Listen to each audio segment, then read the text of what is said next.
Good morning, welcome to Planet Mojo. Today I'm going to be unboxing the Senco FinishPro 35MG finish nailer, and I'm going to compare it to my trusty old SFN40.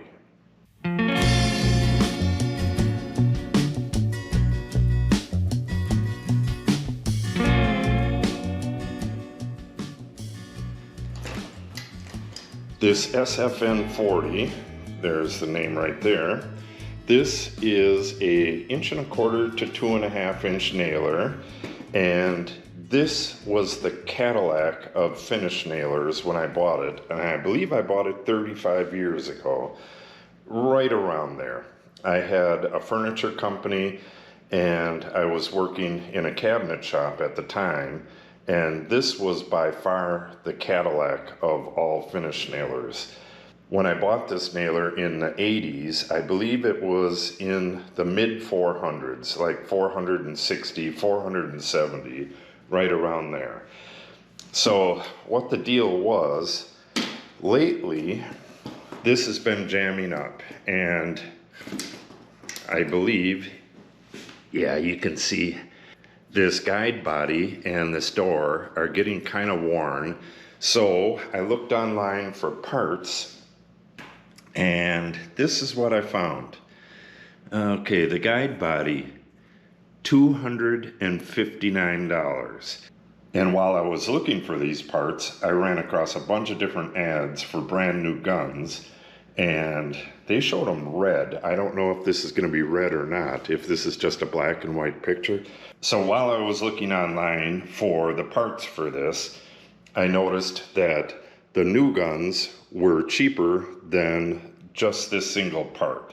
So I went to their website and I looked for this gun. I looked for the SFN40, and this was discontinued. What they did have was the FinishPro 42 XP, and I saw it on a couple sites, and I don't know if this is true or not, but it said magnesium coated, and if I remember correctly, this gun is solid magnesium. So I did some research on the Senco homepage, and you can compare one gun to the other, but you can't compare this finish nailer because this finish nailer is on a different page, and it won't allow you to compare this to the other guns. This is the MG, the 35MG, and there's the 35XP, which is a 2-inch gun, the 42 XP, which is the exact same specs as this, but like I said, it says it's magnesium coated, and this one says it's a solid magnesium gun. At least that's what I think. The website is terrible, and the information that you get on all the different sellers, it's pretty much different on every site that sells the gun. So I really don't know if this is a solid magnesium gun like the old version.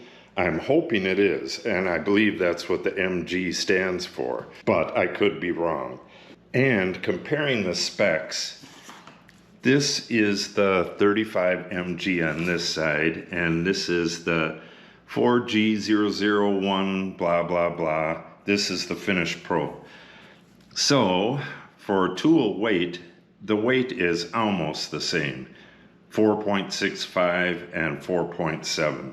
So the whole magnesium to lose weight, I don't know if that's going to be a thing or not. Height 12.25, height 11.25. It's an inch taller. That's not really good, but I don't know if it's going to be bad. Length 13, width 3.5, 5-year warranty, technology pneumatic. All right, on the trigger type, we run into the first big difference. Trigger type selectable actuation and trigger type sequential actuation. I'm not really sure what they mean by that, but we'll find out. Operating pressure 70 to 120, those are both the same. Air consumption 3.2 SCFM, and where is that? Air consumption 3.87. The other one consumes more air. Okay, capacity 110, capacity 104. This has a higher capacity. Pneumatic, and the range is the same. So, if anybody out there knows exactly what's going on with this, I'd really like to know. Is this a solid magnesium gun and the other one is magnesium plated? I really don't know. I was really surprised to find out that Senco sold out to a printer company from Japan. I'll show you their website real quick. They make smartphones and a bunch of other stuff. I remember them from the 80s. They used to have ads all the time. I believe that was the 80s for their printers, but I guess they make printers and just about everything. So that's kind of weird that a printer company acquired Senco. And I also thought it was kind of weird that they got the Made in USA on the Senco nails. And that's what people see the most. So they think, oh, it's made in the USA. But I do believe the gun itself is made in China, and they make 80% of their nails in the USA.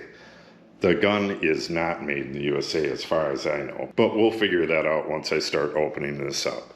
All right, let's get this box open and see what we got in here.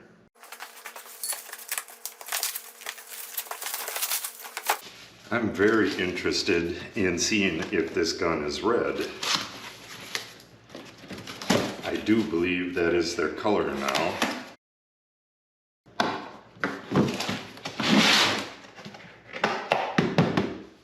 Box doesn't seem too bad. Yeah, it's pretty good.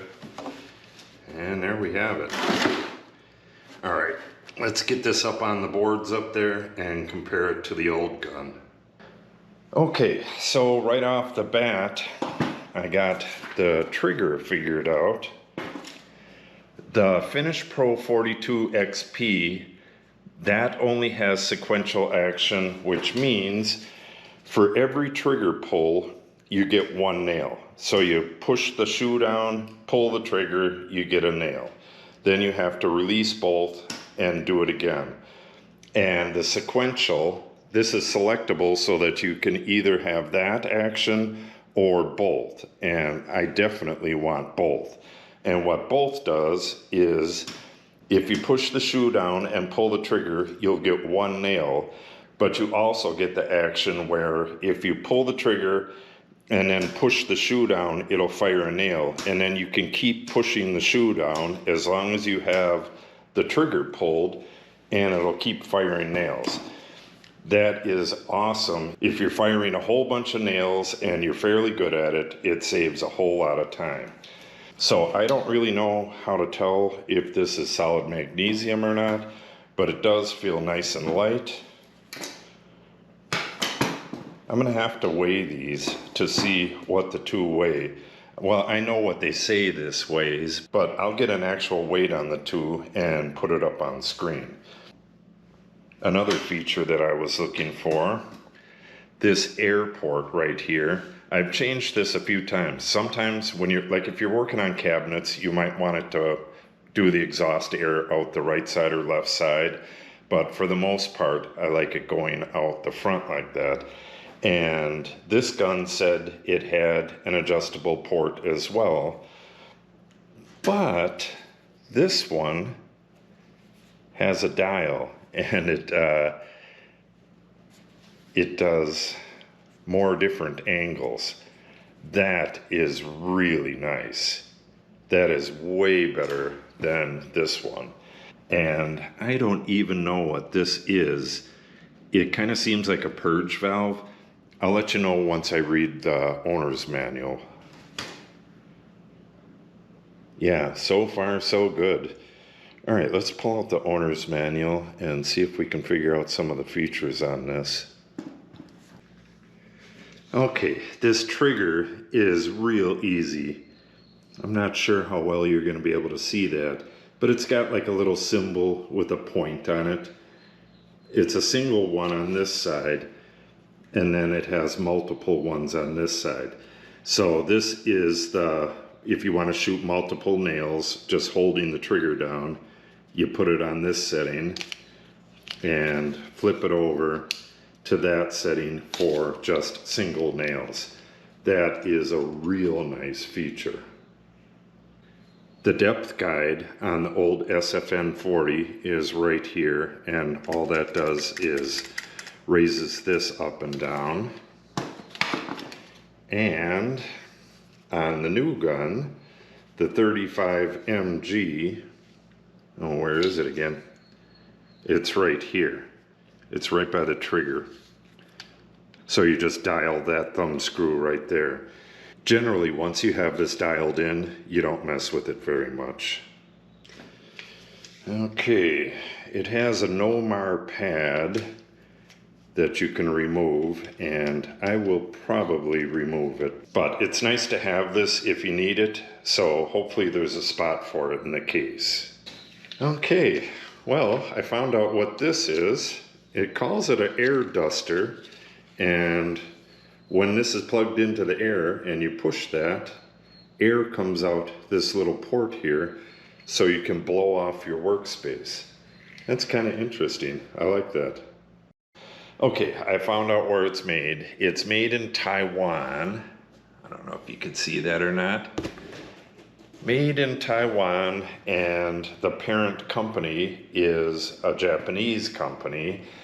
They do make the nails here in the US, but that's about it. Or 80% of the nails are made in the US. I looked at DeWalt, which is made in Mexico for the most part, but in the end, I really wanted to go with Senco because of the name, and I figured if it's a Japanese company, the Japanese make some really high quality stuff. So if you can't buy in America, Japanese will definitely do. Oh, this is really nice too. When I got this gun, it just had an open port, and this one has the air nozzle in place with a swivel. I really like that. Yeah, this is a really nice gun. I also looked at cordless stuff, and if I do get a cordless someday, it's going to have to be DeWalt because that's the system I have. But this battery right here, this 6 amp hour flex volt, weighs about the same as this gun. Maybe a little bit less. What I'm going to do is go take these over to the shed. I'm going to weigh this big flex volt.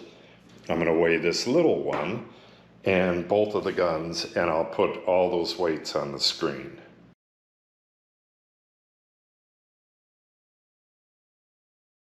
All right, so the new gun is a good deal lighter than the old gun, and the battery is about half the weight of the old gun. Just for the heck of it, I'm going to go online and see what the battery operated Sencos weigh, and I'll take a look at the DeWalt guns and see what they weigh. But when you add this in to the gun weight, it just gets way too heavy for a full day's use, and I would use this for a full day's job and possibly use a battery operated one for just a couple nails here and there. We'll see. And one final thing before we end this. All of this information comes in a nice Ziploc bag, and it stores in the lid like that. I really like that. It keeps all that stuff handy if you ever need to order parts or anything. So that's it for the unboxing and comparison of the FinishPro 35MG to my old SFN40. I do not think I'll be using this again. It's heavy and the parts just cost a fortune, so I'll probably retire this to the wall in the new shop when I build it. As far as this goes, I'll be using this probably later today, and I'm going to do a stress test with this. All of these boards right here, there is 80 of them. They're all going up on the ceiling, and I'm going to be using this to put them all up. So as I'm doing that, I'll film a stress test and let you know what I think of the performance of the gun after that. So if you want to see that, make sure you subscribe and click on the update icon. If you have any questions or comments, make sure you put them in the comment section below. And if you share the video and or give it a like, it helps the channel out greatly. Thanks for watching and have a great day.